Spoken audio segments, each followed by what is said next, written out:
Howdy, how y'all doing? This is George for this Rambler. Hope you guys having a wonderful day. Today we're here at the Griffin Museum of Science and Industry. Yeah, we're here to look at the U-505, a German U-boat here underground here in Chicago. And we'd love to have you come join us.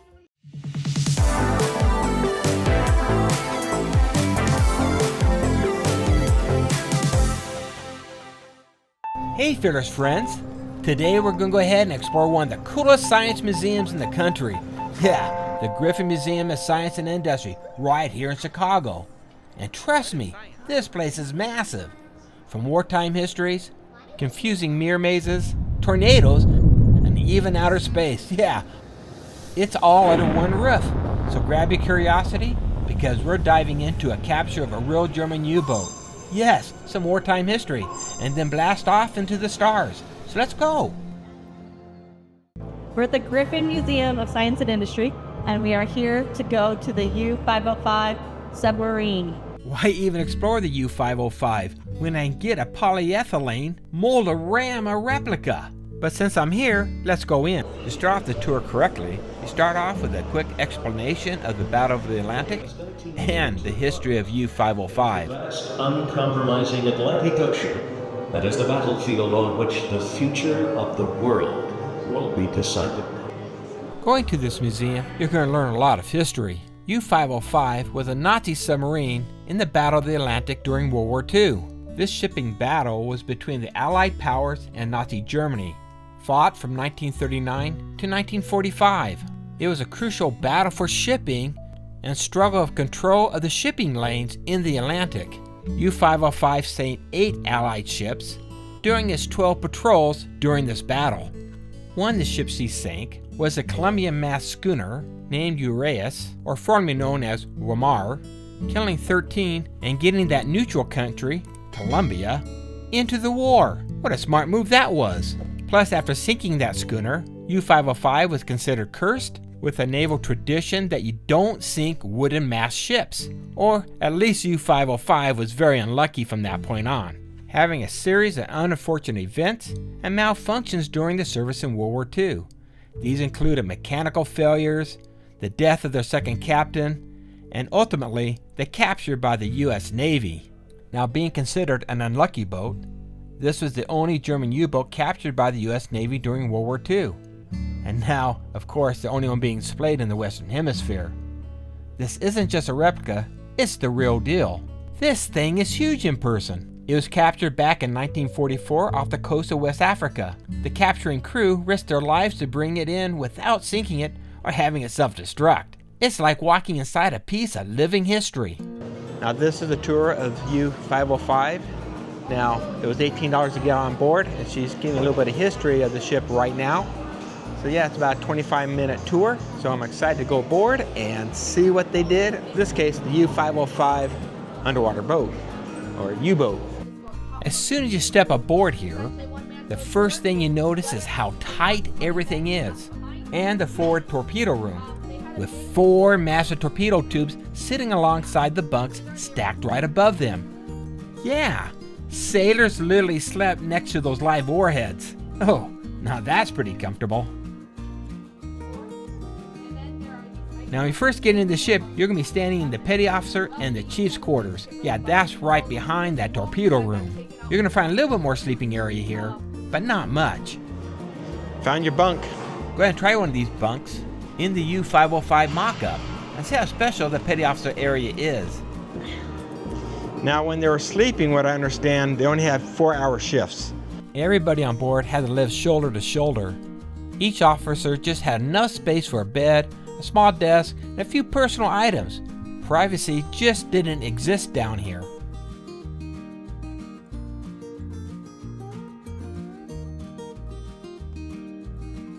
Now we're coming up to a tiny space called the Galley. Yeah, the submarine's kitchen.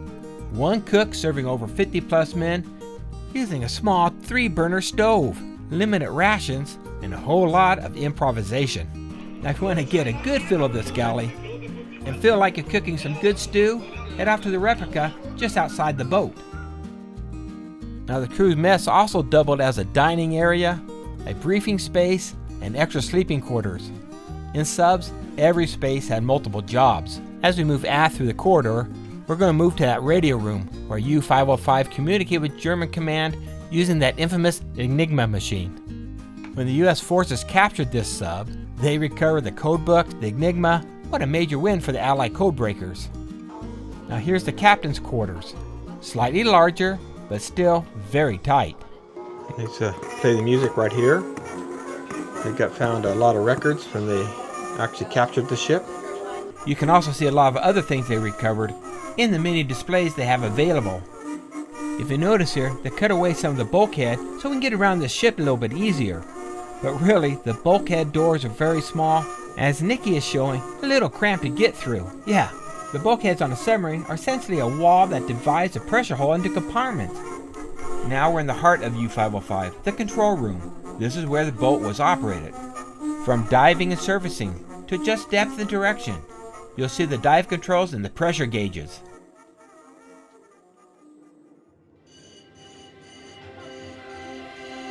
Okay, Dan is steering the boat. He needs to do 20 degrees bubble. Whatever that means, don't know. He needs to do it. Right to bubble. 20 degrees to bubble. It's the only one that's like not lit up for some reason, but if you were curious, that's where it is. One of the cool things here on the tour was a simulated depth charge attack. No, You felt you were there during the war. Bicycle seats. Oh, those are the splashes. So once the crew heard that, they held on. These are the only places you can sit in here. In the boat.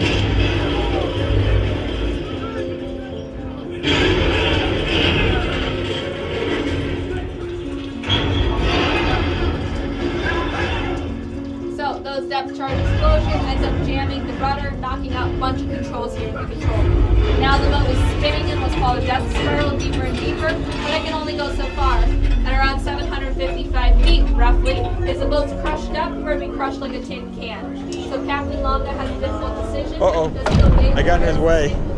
He exploded. He passed out and he tells his sailors Loss to of vessel. scuttle the boat. This is sinking it on purpose. They do this by hiding scuttle charges, which are explosives, on, all around here, and they open up the sea strainer. So the sea strainer is like a pipe to the ocean, so once the lid is gone, it just starts flooding in here. Then the lid is supposed to be tossed overboard when the Germans abandon the boat, but someone forgets. They end up leaving the lid right next to the sea strainer. Where an observant U.S. sailor found it and put it back on, saving the ship. Up that narrow hatch above us is the conning tower. This is where the main periscope and attack center was located. But visitors don't go up there anymore because it's just too tight. Plus, the periscope isn't there. It's on a display outside the boat.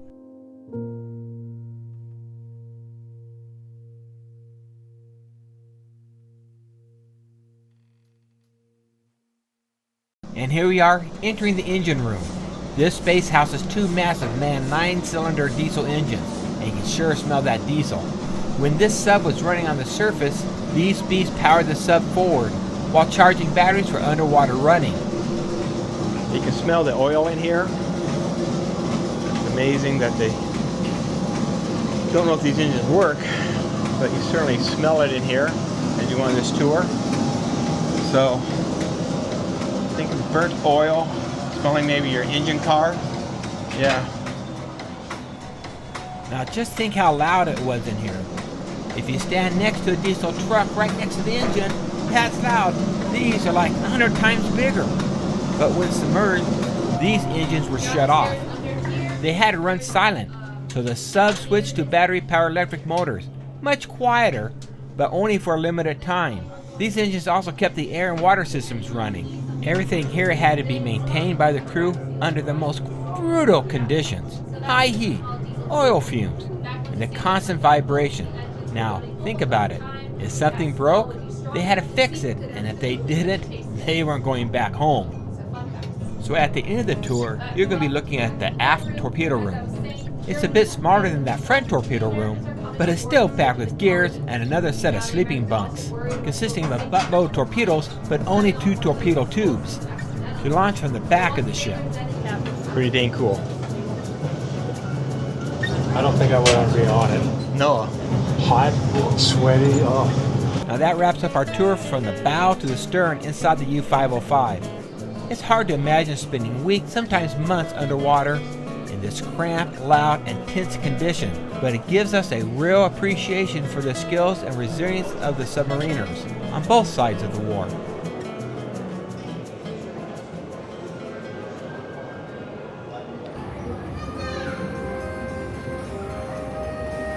Are you swimming there, Nikki?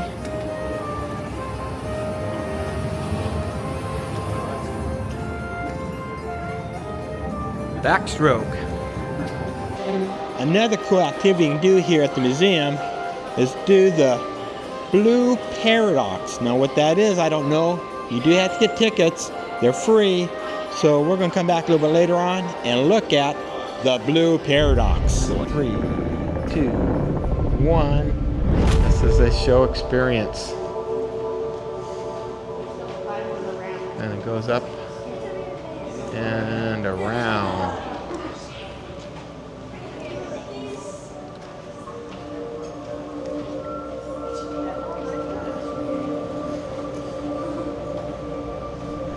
This exhibit, upon entering, will envelop you into shifting lights, ambient soundscapes, and large-scale projections that mimic marine life moving through currents. That's the best way I can explain it. Right up here, 1 drop of water. One drop of water may seem insignificant, but billions of years ago, the earth cooled and steam condensed to rain. Those little droplets became our mighty oceans.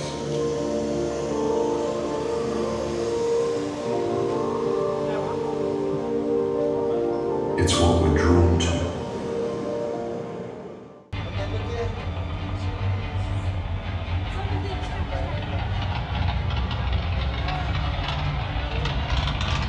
We have just entered the Henry Crown Space Center, and right behind me something kind of cool.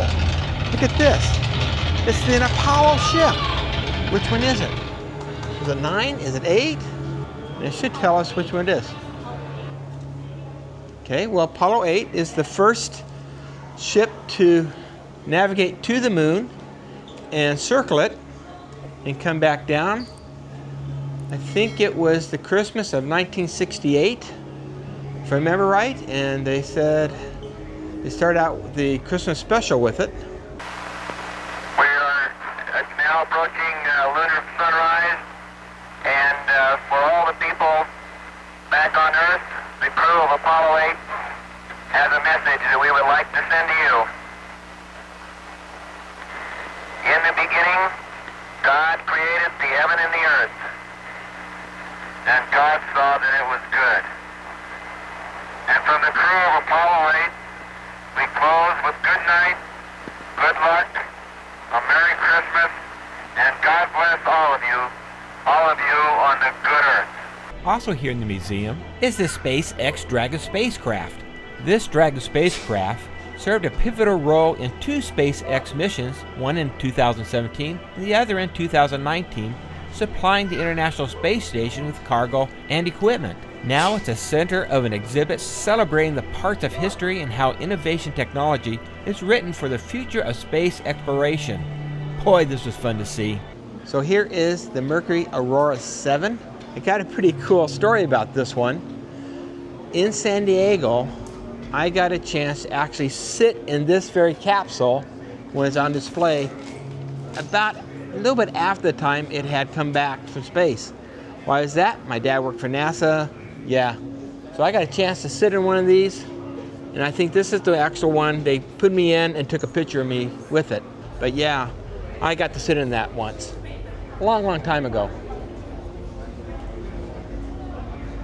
Mrs. Engineer, tell me about numbers. Numbers create patterns. And then what do patterns do? Patterns create shapes.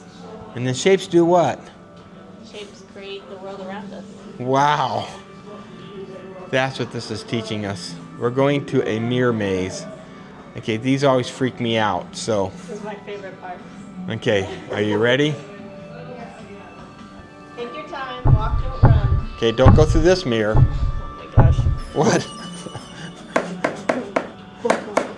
Boom. Oh wait, she did. Mirror, mirror on the wall. Who's the fairest of them all? I am. Okay, so where am I? Am I here? Am I there? Am I anywhere? That's a good question to ask. Crazy mirror time. Craziness. Wait, which way are we going? Going here.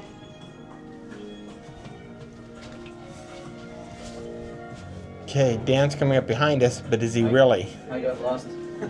I am completely Have a lost. good picture. Stay there. Let me get. Uh-oh. Someone's in front of me.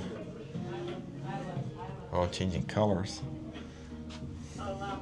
Back to where I was before. No, we're back. Okay. We're getting confused here. What the heck? Where? Now, somebody's behind me waving, but I don't think she's really there. I don't know where she is. She could be way over here. This is so strange. Oh wait, I see her finally. She's behind me.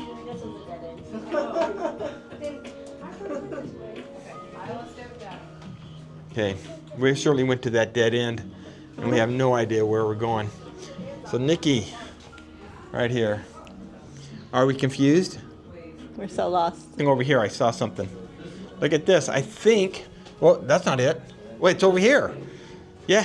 That is this the real one? Is this the beginning or is this the end? What did we find? Found the inside of the plant. Now, can I tell you something? That was craziness. 100% craziness. Dan, are you making music? I'm trying to. Wow. Play.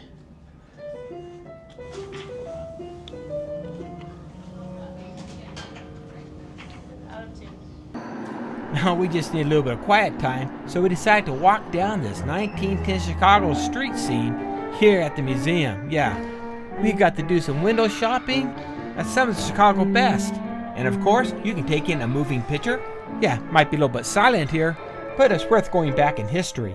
Well, if silent movies aren't your thing, well, you can go ahead and reconnect with your sense of wonder in Science Storm.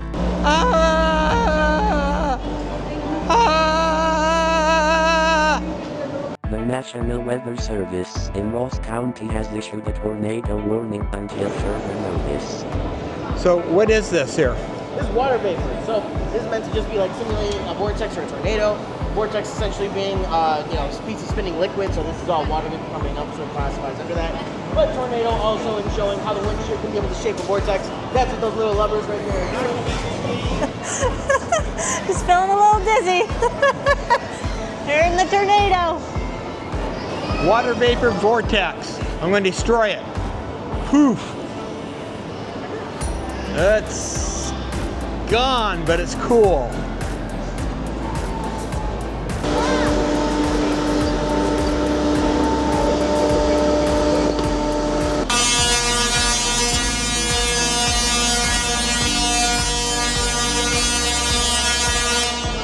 What you doing, Nikki?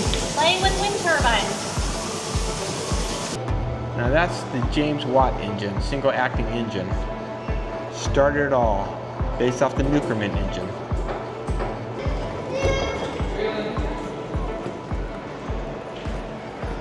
Scientific progress from happening, because that's really what it's all about.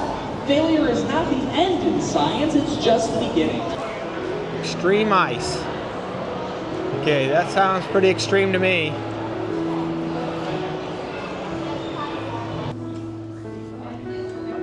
Ice science. Ice science.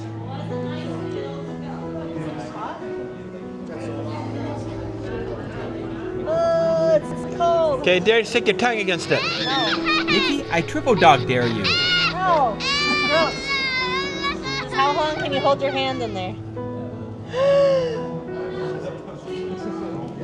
It's so cold.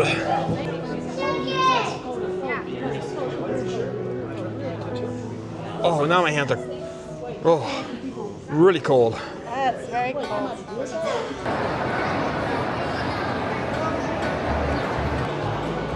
The fireman, and of course the engineer, a civil engineer. Went 112 miles per hour today. Considered the world's fastest locomotive, Engine 999 broke the 100-mile-an-hour barrier on May 10, 1893, when it became the fastest vehicle, reaching a speed of 112.5 miles per hour. That day, May 9th, 1893, we put the whip to the mare on the smooth, straight track west of Batavia, heading for Buffalo. Once the Empire State Express was up to speed, the 999 was queen of the road, and we flew past the milepost. The scene was a blur. The noise of the wind was like a tornado. I was hanging half out of the cab to keep an eye forward, and no man had ever gone this fast, ever. Between Mooneyville and Grahamstown, we hit our top speed that day. Timed at exactly 35 seconds for a mile, which meant 102.8 miles per hour. We had beaten the 100-mile-per-hour barrier for the first time in human history.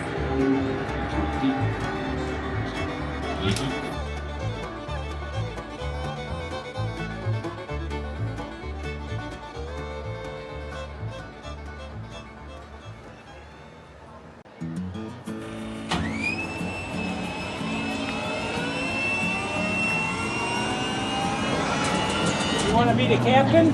Want to be the captain? Come up here, take a picture. This exhibit gives a good example of how aircraft are built, plus how it was fun to fly in the past. They get more leg room than you do in modern planes. I'd rather fly in the 60s. Let's go.